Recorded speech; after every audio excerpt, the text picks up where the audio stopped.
Halo, apa kabar anak-anak kelas 2? Jumpa lagi dengan Bu Prismi. Bu Prismi berharap kita semua tetap dalam keadaan yang sehat, baik, dan tetap dalam perlindungan Tuhan. Kali ini kita akan belajar tema 1, hidup rukun. Subtema 1, pembelajaran 2, hidup rukun di rumah. Mari kita mulai pembelajaran kita. Mutiara membaca buku yang dibelikan ayahnya. Perhatikan sampul bukunya anak-anak. Di situ sampul bukunya bergambar Garuda Pancasila. Garuda Pancasila adalah lambang negara Indonesia.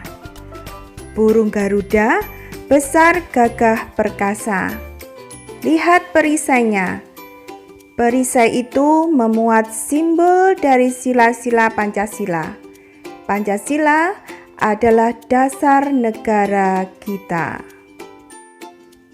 Nah, anak-anak coba kalian lihat, ini adalah gambar perisai yang memuat simbol-simbol Pancasila. Ada gambar bintang, rantai emas, pohon beringin, kepala banteng, dan padi dan kapas. Nah, anak-anak, kata Pancasila itu ada artinya loh. Pancasila berasal dari dua kata. Panca artinya 5, sila artinya dasar atau aturan. Jadi, arti Pancasila adalah 5 dasar atau 5 aturan. Nah, sekarang kita perhatikan teks Pancasila dan simbol-simbol dari Pancasila. Sila pertama berbunyi ketuhanan yang Maha Esa dengan simbol gambar bintang. Sila kedua, kemanusiaan yang adil dan beradab dengan simbol rantai emas. Sila ketiga, Persatuan Indonesia dengan simbolnya pohon beringin. Kemudian sila keempat, kerakyatan yang dipimpin oleh hikmat kebijaksanaan dalam permusyawaratan perwakilan dengan simbolnya kepala banteng. Dan sila kelima, keadilan sosial bagi seluruh rakyat Indonesia dengan simbolnya padi dan kapas. Nah, anak-anak, kalian harus bisa hafal simbol dan bunyi dari sila-sila Pancasila. Berikutnya kita perhatikan gambar di sini. Menurut pendapatmu, pengalaman sila keberapakah yang ditunjukkan pada gambar ini? Ya, ini adalah contoh penerapan sila pertama dari Pancasila. Kalian perhatikan gambar-gambar ini ya. Gambar yang pertama adalah gambar keluarga yang sedang menjalankan sholat. Kemudian gambar yang kedua adalah keluarga yang sedang berdoa bersama sebelum makan bersama keluarga. Gambar ketiga adalah keluarga yang sedang pergi ke gereja. Gambar keempat adalah keluarga yang sedang beribadah di pura. Yang kelima adalah sedang beribadah di vihara. Dan yang keenam, orang yang sedang beribadah di kelenteng. Nah, anak-anak, kalian bisa memperhatikan dari gambar-gambar ini bahwa penerapan sila pertama itu berhubungan dengan apa? Dengan Tuhan. Jadi apapun yang berhubungan dengan Tuhan itu adalah pengamalan dari sila pertama. Nah, anak-anak, kalian perlu tahu bahwa di Indonesia ada 6 agama, yaitu Islam, Kristen, Katolik, Hindu, Buddha, dan Konghucu. Contoh pengamalan sila pertama Pancasila dalam keluarga. Pertama adalah beribadah bersama keluarga. Kedua, berdoa bersama keluarga. Contoh yang ketiga misalnya berdoa sebelum makan, sebelum tidur, sebelum bepergian, sebelum belajar, dan lain-lainnya. Nah, anak-anak, sekarang kalian perhatikan percakapan berikut. Tunjukkan mana yang termasuk ungkapan pada percakapan berikut. Percakapan ini antara Udin dan Mutiara. Udin ingin meminjam buku milik Mutiara. Mutiara sedang senang hati meminjamkannya. Nah, Udin berkata, "Buku kakak banyak sekali." Kemudian Mutiara menjawab, "Kakak memang senang membaca buku."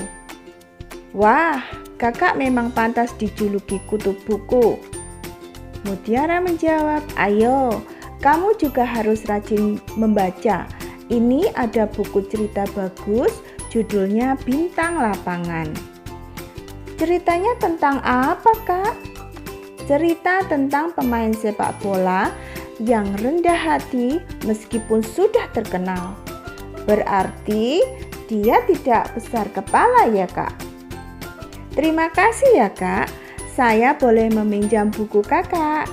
"Sama-sama, Dek." Nah, anak-anak, coba kalian perhatikan percakapan tadi dan tunjukkan mana yang termasuk ungkapan pada percakapan tadi. Pada pembelajaran pertama, kita sudah belajar tentang ungkapan kan? Nah, sekarang coba kalian tunjukkan kata yang merupakan ungkapan, yaitu kata yang mempunyai arti berbeda dengan asalnya atau arti yang lain. Nah, coba kita lihat bersama-sama. Yang pertama, kita menemukan apa? Kutu buku. Yang kedua, bintang lapangan. Yang ketiga, rendah hati. Yang keempat, besar kepala. Nah, apakah artinya ungkapan-ungkapan di dalam percakapan tadi? Yang pertama, kutu buku, artinya orang yang suka membaca. Yang kedua, bintang lapangan, artinya orang yang ahli di bidang olahraga. Selanjutnya, rendah hati, yang artinya tidak sombong. Yang keempat, besar kepala, artinya sombong. Nah, sekarang ungkapan-ungkapan tadi kita pakai atau kita gunakan sebagai contoh di dalam kalimat anak-anak. Yang pertama adalah kutu buku. Di sini Bu Prismi ambil satu contoh kalimat, yaitu Dani termasuk anak yang kutu buku karena rajin datang ke perpustakaan. Nah, apa artinya itu anak-anak? Artinya Dani termasuk anak yang suka membaca karena rajin datang ke perpustakaan.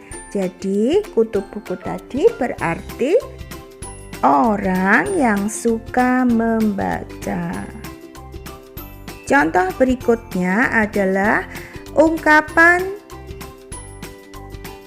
rendah hati. Nah, Bu Prismi ambil contoh. Walaupun Dani adalah bintang lapangan, dia tetap rendah hati. Nah, di situ ada dua kata ungkapan ya. Apa artinya? Artinya adalah dalam kalimat tersebut, walaupun Dani adalah pemain terbaik atau yang berarti ahli di bidang olahraga, dia tidak sombong. Contoh yang ketiga adalah kata besar kepala. Di sini kalimatnya, Roni anak yang besar kepala, tidak mau berteman dengan Rio. Nah, apa arti kalimat tersebut? Nah, artinya adalah Roni anak yang sombong, tidak mau berteman dengan Rio. Nah, selanjutnya anak-anak, tadi kita sudah menyimak percakapan antara Mutiara dan Udin. Nah, kita akan menjawab pertanyaan yang berhubungan dengan percakapan tersebut. Yang pertama adalah, Apa arti ungkapan tersebut?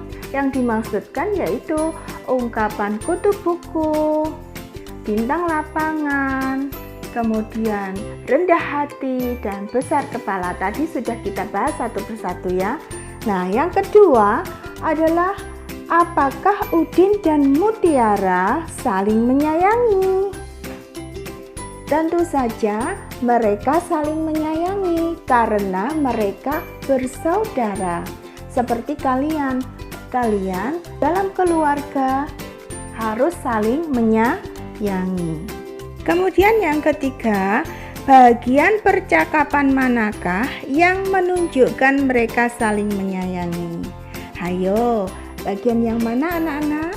Ya, itu tadi.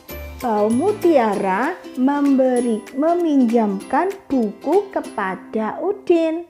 Nah, itu menunjukkan Mutiara sayang kepada Udin. Berikutnya nomor 4. Pengalaman sila keberapakah yang ditunjukkan oleh Udin dan Mutiara?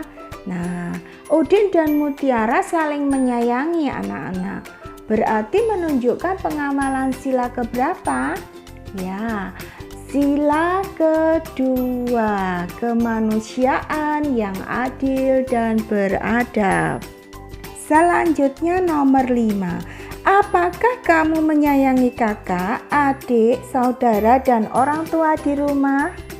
Tentu saja harus saling menyayangi. Berikutnya yang terakhir nomor 6. Tulislah contoh pengamalanmu yang menunjukkan kamu menyayangi kakak, adik, saudara, atau orang tua. Nah, ini contohnya banyak sekali ya anak-anak. Contohnya kalian membantu ibu memasak. Nah, kalian mau berbagi mainan dengan adik. Kakak mau membantu adik belajar. Nah, dan masih banyak lagi. Anak-anak, sekian pembelajaran hari ini. Semoga bermanfaat. Tetap semangat, tetap sukacita dalam Tuhan. Jaga kesehatan. Tuhan Yesus memberkati.